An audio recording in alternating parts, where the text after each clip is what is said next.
What's up, y'all? Welcome back to another one, man. We've been doing these backroom videos all crazy, and they've been good, bro. We just finished the first 13 levels. Make sure you check out the Backrooms playlist in my playlist tab, and also if you want to see Backrooms gameplay, we got down the main channel.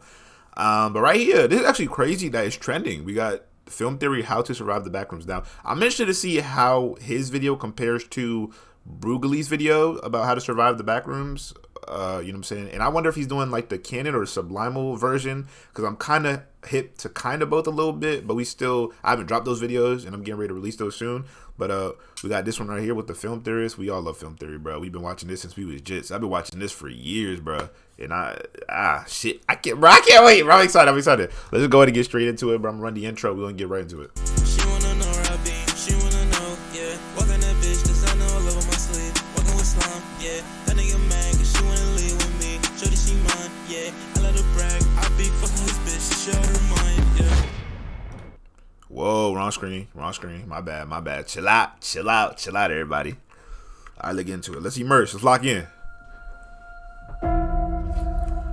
Hello, Internet. Welcome to Film Theory, a show that's coming to you live from the Backrooms. Why? Because I have no idea how to get out of here. Internet speed's good, though, and the moist carpet water is... Is he going to go through the paperwork that tells you how to no-clip? I hope not. All right, let me stop. Immerse. It's not the best I've ever had, but, you know, it'll do. Wait, what was that noise?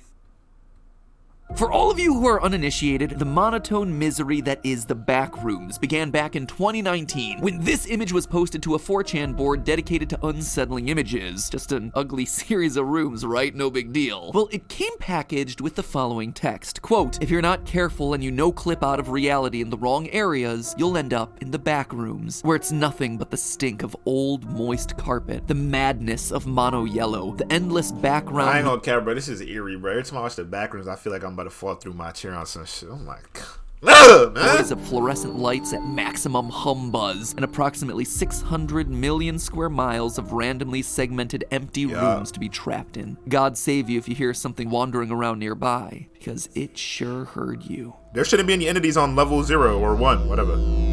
This post immediately got under people's skin. That endless series of mild annoyances that make you feel squicky and uncomfortable with slightly wet socks. I'm sorry to keep pausing, but it's just the fact that when you walk, it's squishy and it's nasty, carpet stained. You're literally like, I thought it was regular carpet when I found out it was like moist. I ain't gonna lie, bro. GG, you can't even lay down nothing, bro. You clip, bro. Faint electric literally lights, harsh lighting, ugly wallpaper. In short, it is mundane horror, an oppressive monotony that slowly wears you down mentally and physically. That miserable setting inspired lots of online artists to write their own independent creepypastas, even creating a short video game where you explore the space. But here in 2022, the Backrooms has suddenly exploded in popularity thanks to a new series by VFX artist Kane Pixels, who's taken the basic concept and started to build a full-on world around it. And you know what that means? Lore! Yep. Kane's first Backrooms short film takes place in, well, already we hit a bit of a snag. The slate says July 4th, 1990 something, but the description of the video actually has September 23rd, 1996. Anyway, this is probably just because it was the first video in the series. Dates become much clearer as the world gets more and more developed. Things start off instantly when a cameraman, fittingly enough named Kane... So wait, we're recognizing Kane's as the canon?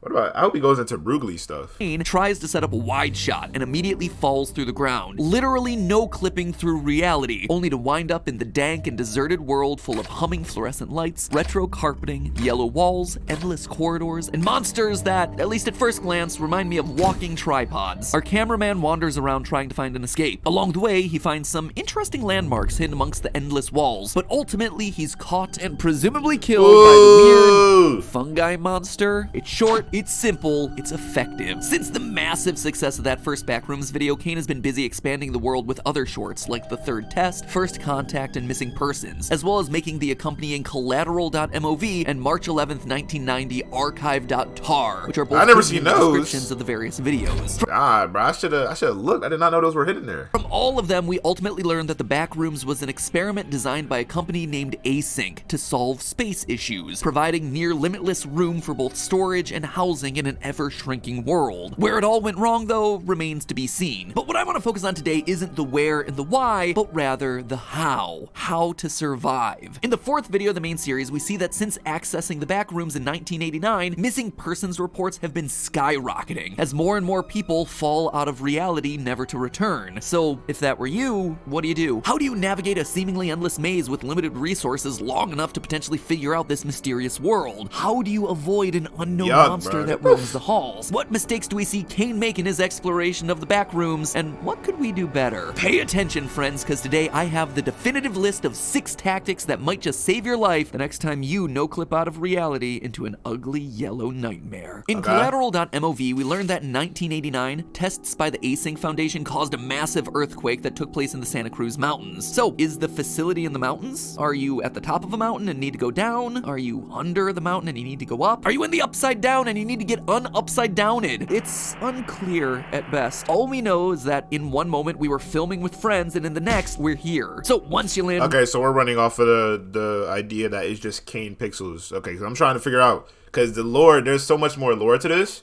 versus like from what we've seen already on this channel and like videos we checked out versus what's being presented to us. So we're definitely just all based off of Kane's reality of what the Backrooms is. Which, this is only level 0 of the Backrooms. There's like mad levels, bro. If you want to check that out, like I said, check out the playlist, bro. It'd be fucking my mind up, bro. In the Backrooms, the first thing that you need to do is take the advice of the US Forest Service, which suggests that when you get lost in the woods or a cave, you do not move at all unless you have a specific reason to take a step. Basically, you sit down, you don't panic, you assess the situation and the tools that you have at your disposal, and you stay where you are. You ended up at this location for a reason. Maybe this is an entry point for other people, and someone else will no-clip in. Maybe people will wind up looking for you, and by moving, you throw off their tracking. In short, by panicking, running, and moving forward without a clear plan of attack, you are only succeeding in getting yourself more and more lost. Eventually, though, you will need to move, and this was Kane's first mistake. He had no plan. He just wandered aimlessly and headed towards whatever looked interesting. This meant that, when he started getting chased by the Backrooms' monster, he had no idea of his surroundings and wound up meeting a dead end. Figuratively. Or, I guess it would be literal. Anyway, proper grammar aside, we're in a repetitive maze, we're looking for an exit, and we need a way to track our movements. And for that, we need to use a maze-solving algorithm, an automated strategic way for solving the maze with no prior knowledge of it. Our first strategy should be... That's a thing? Using the wall follower technique, also known as the right-hand rule. This is one that I think a lot of people have heard of, but maybe don't understand the actual mechanics of. Basically, it's a tried and true maze escaping method that involves running your right hand along a wall while you navigate the maze. You see, mazes, in their simplest terms, are just shapes that you're trapped inside. So you, as the maze solver, need to find the outermost wall and the hole that's presumably in it. Many mazes are what's known as simply connected, i.e. all the walls are connected together to the maze's outer boundary. As such, if you were to unwind the maze, it basically amounts to one big circle with an entrance hole and an exit hole. True. So by keeping your hand locked to one wall and following it all the way through, you follow the outline of that circular path and you either find the exit, congratulations, you survived, or you wind up looping back to where you first started. Well, that's certainly not ideal, it is helpful, because it tells us that the maze isn't simply constructed, but rather it's what's known as a disjoint maze, one where the walls aren't always connected to the outer boundary. In the video First Contact, we actually get confirmation that this is what we're dealing with the Backrooms. We see a map that confirms that the Backrooms is a disjoint maze. Notice that there are multiple chunks of wall here that don't seem to connect to the outside line. But just because we're in a more complicated maze doesn't mean that we're out of options. First and foremost, if Kane was able to bring his camera with him into the Backrooms, then his other belongings have no-clipped with him as well. Specifically, things on his body like keys and clothes. And this immediately puts us at a huge advantage. If you have something like keys or a belt, you should immediately mark your starting location on the wall, and then run those keys or belts or whatever against the wall to leave indentations or markings. You can scuff the walls with your shoes, you can peel the wallpaper, you can pull a Hansel and Gretel and rip pieces of your clothing off to use as breadcrumbs. You can write arrows and notes to yourself on the walls, which we know can be done since there are markings throughout the maze left by other people. This way, when our right-hand method results in us doubling back to where we began, we have a clear indication of which walls we followed and which ones we didn't. And if the walls do happen to be somehow super supernatural and can't be marked by you, then the ceiling tiles are another option here. You see, the ceilings of the Backrooms appear to be a specific type known as a drop ceiling, or suspended ceiling, which is common in office environments where lightweight foam panels hang a few inches below the main structural ceiling, hiding things like wires and support beams. By throwing a shoe to break or knock down tiles, you're able to mark your progress in all the areas that you've been, bit by bit. Yeah, but there's also carpet fluid that looks down from a... Yeah, there's so much more. There's so much more shit that goes into this. You eliminate the hallways that you've tracked and systematically work your way to the outer edges of the maze. One other strategy to help with this in a disjoint maze setup like the Backrooms is the pledge algorithm. Here, you travel in a set direction. Let's say you walk forward until you hit an obstacle. From there, you put your right hand on the wall and you start walking around the obstacle, counting the angles that you're turning. Clockwise turns are positive, counterclockwise turns are negative. Once you start facing the original direction that you're meant to move again, and the sum of your turns is 0, you leave the obstacle and you continue moving in your original direction. This ultimately gets you off the disjoints faster, leading you to the outer wall of the maze and eventually to the exit. Right now, all you see is in the back. How the hell do you remember that? You said...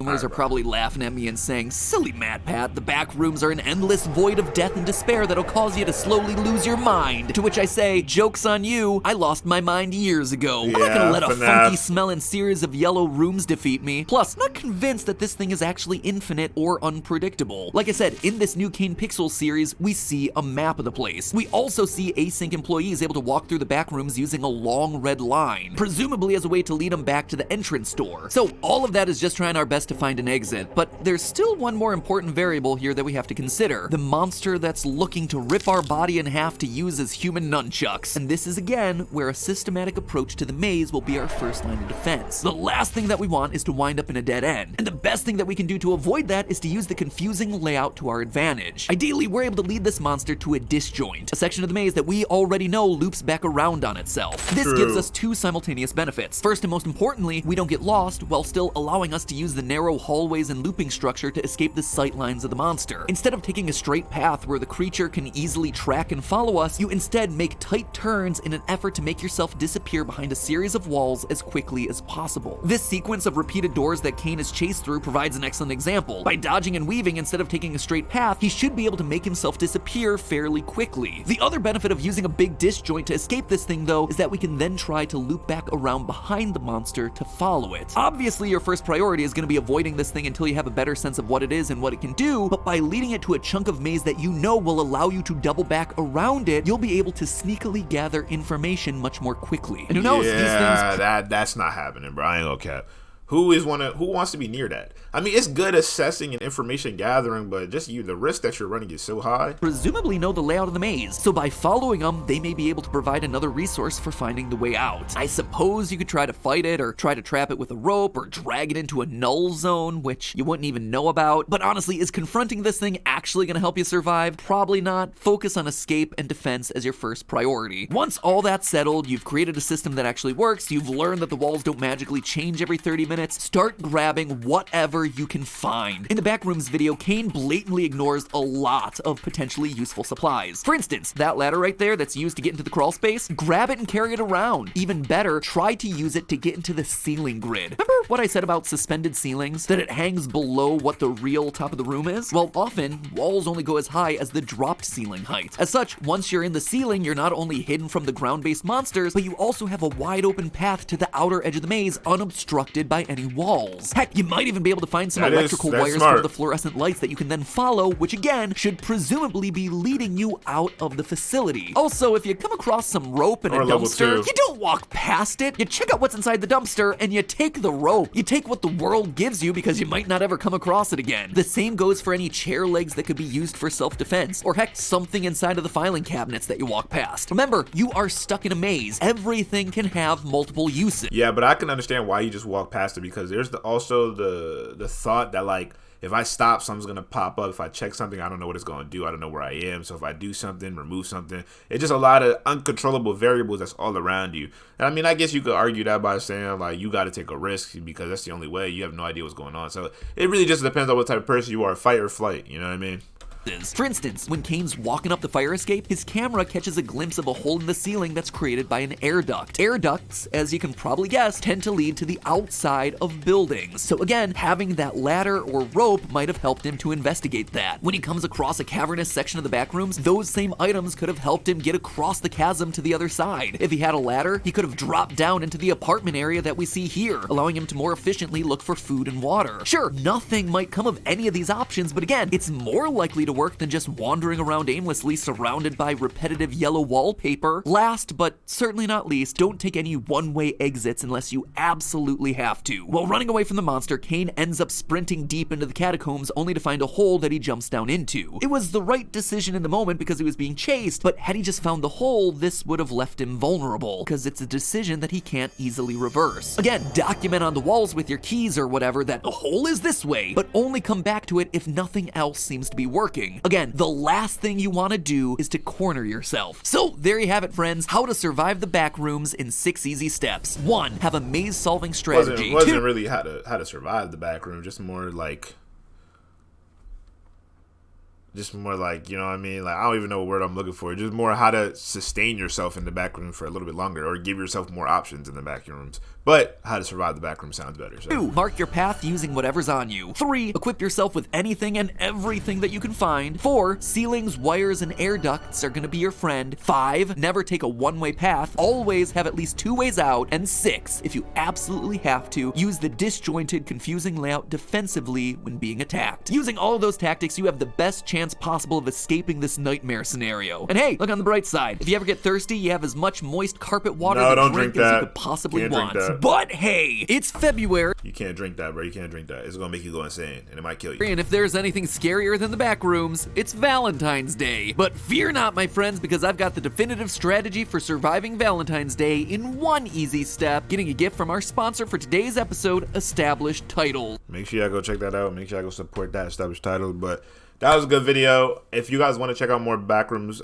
content, just overall generally, in my channel I have a playlist where we check out a bunch of Backrooms things. You know, you don't got to go through it alone. You learn it with me, because I'm still learning this shit too. And it's crazy. There's so much more that is not even covered here, which will probably be covered in the future. But if you want to get a head start on what everything is, you know what I'm saying, check out the content, check out the channels, everything. You see that I react to and all that. Make sure you like, subscribe, comment, join the Discord, follow me on all social medias for updates. And yeah, bro, you know, it's a lot. And also we doing Backrooms gameplays, like random games on the main channel, so check that out too. And I'll see you on the next one, bro. Peace out, stay cozy, and I'll see y'all. I'll see my channel on Twitch, all that. Peace out.